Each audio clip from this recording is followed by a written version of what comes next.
Good morning and welcome to another Zellen art class. I'm Grant Preston. Today we're going to work particularly with the Zellen acrylics. And before I started this painting, I thought about what colours I would use.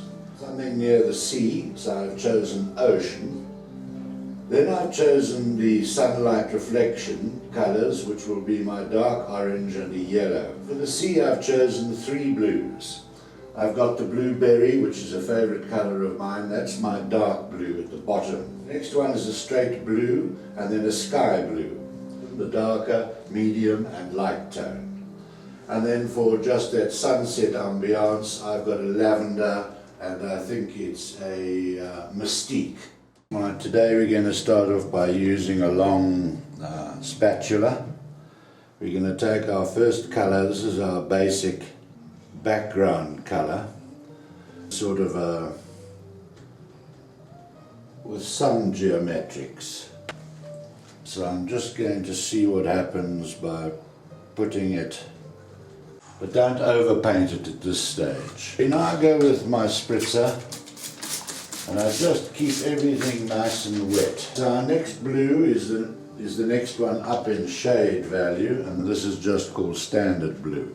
Using the back of the brush I can delineate, I can show movement, I can accentuate the movement by a little bit of white coming through.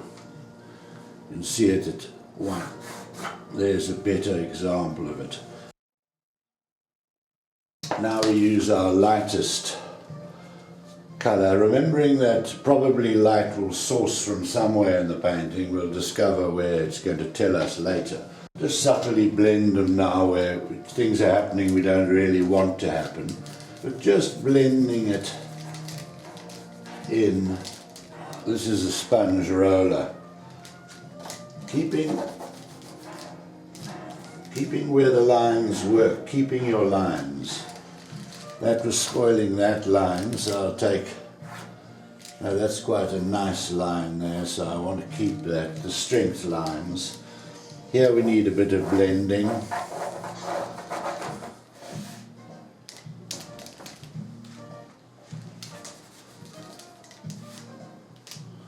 So sometimes I'm using the upstroke of the roller and other times I'm just softly letting it roll the colours in. So what we're doing is just soft blending, just blending. There I want to pull it, keep my strength lines. Now we're looking for textures here. And it's made up of a lot of subtleties. As you feel your paint getting a little dry, you go straight back to your spritzer. But now we're starting to get our blues to intermingle.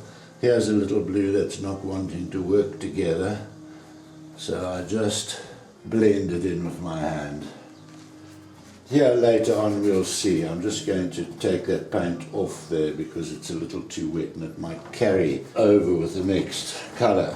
Alright, so here we've got a sort of a movements happening here, blues going everywhere. Now we come with the ocean, and it's actually called Ocean, Zellcraft Ocean.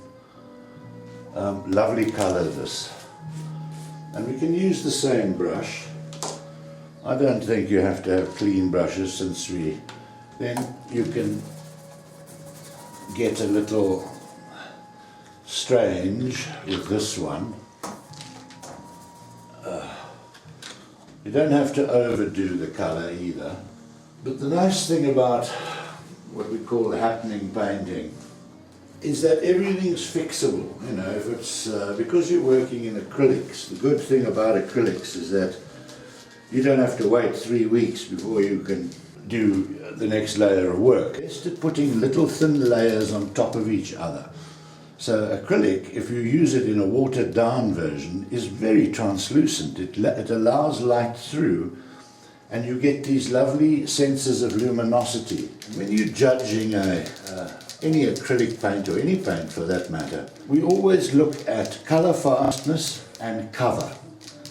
Cover is the ability to cover the actual white background. Here I'm going to keep these lines because they're too important. I don't want to give them away to green at the moment. Look, you've got to have a constant colour. This is your background. So with your background, what you're doing is just unifying the colour of the painting to look like something. And I'm searching for movement. I'm searching for differentials. I'm searching for places the eye can go to that are points of interest. What I'm trying to do today too is to not use black. It's just part of today's exercise where I'm going to allow my berry blue to actually become my darkest hue. Black has a slightly ominous connotation, plus it's extremely strong and make it pop, where sometimes you just want a painting to relax and be more harmonious. I'm going to look for some highlights. I just want to make sure that I've got this constantly wet tablet. So allowing my paint never to quite dry, because that will stop it blending. So the whole process here is to be able to see through these colours. If you look at highlights, you can do wham, bam, and here you want to have a little bit of fun. You want it to explode. So bam, you're not scared. So it seems to be coming out from there, so maybe a bam there, you've got a little boom there, and bam up there, and wham there, and damn there. So now we've got a bit of movement of white growing from the bottom up. Don't want to overwork any painting. Sometimes a painting can take 30 seconds, 20 to 30 minutes. Sometimes you've got to do it the next day as well. You never know when you might be finished. Just take out the stuff you really don't like, the stuff that's annoying your eye. So you start, where is something else that I don't like? That bit. That bit. This is probably okay, but I'm going to take that off. Now I'm just using the back of my hand, but I don't want to overwork anything. The white is not allowing this negative space. That's a dominant space, that's a positive line. This is the negative space. Negativity is vitally important in a painting. It allows it to breathe, otherwise you get clutter. There's our strength line across the top there. I'm pulling it back in. I just blend them in to make it cleaner, to make the graphic cleaner. You can see odd areas here, for instance. And remember, I'm not looking at it here. I'm looking at this painting from quite far away. So you can actually feel a painting, the impact of it, from an incredible distance away. Sometimes it's colour, sometimes it's composition, but it's also just a magic something. Sometimes you do the wrong thing. It can be fixed. Back to our lovely blueberry. I think what my art falls mainly, or more correctly, into the category of art informel, which is basically means unformed art. Break with all traditional notions of order and composition. When you make a mistake, you can see it, so don't fret, just take it out. I think art informel is probably a good name for what I'm doing.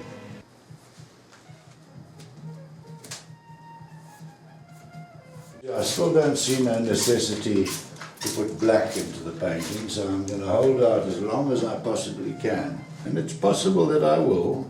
I always land up falling prey to black. Remember we said earlier that we might use a shocking pink. Sunsets have got pink, let's pretend it is. Also like this, it's Zellcraft Apple. Let's just leave this decision for a few minutes. So here we are back with my seascape. And I've had some time to think about it. The areas I'm a little worried about would be the strength of this line needs to just be crossed. I think it can happen again here. So I'm going to add our sky, which is our lighter blue colour. Use a small precise brush.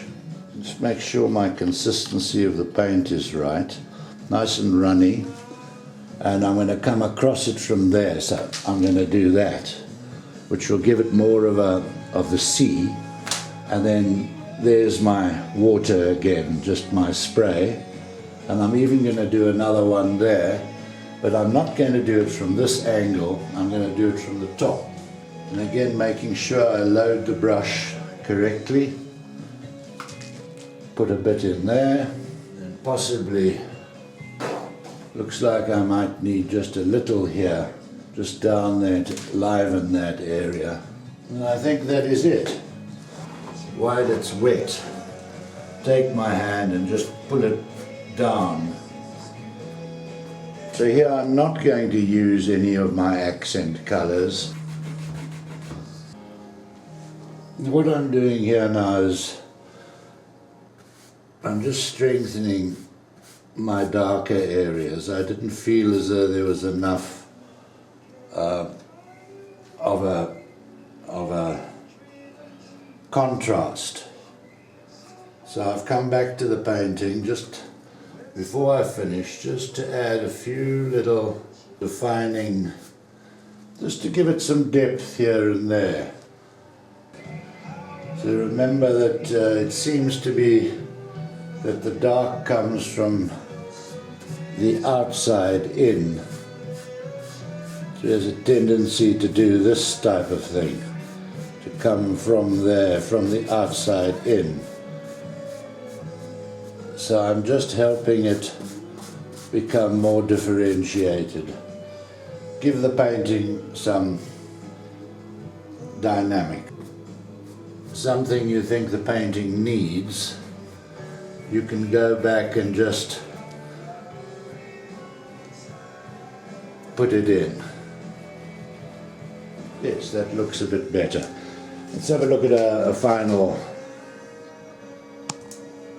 There you go. I think I'm happy with that now.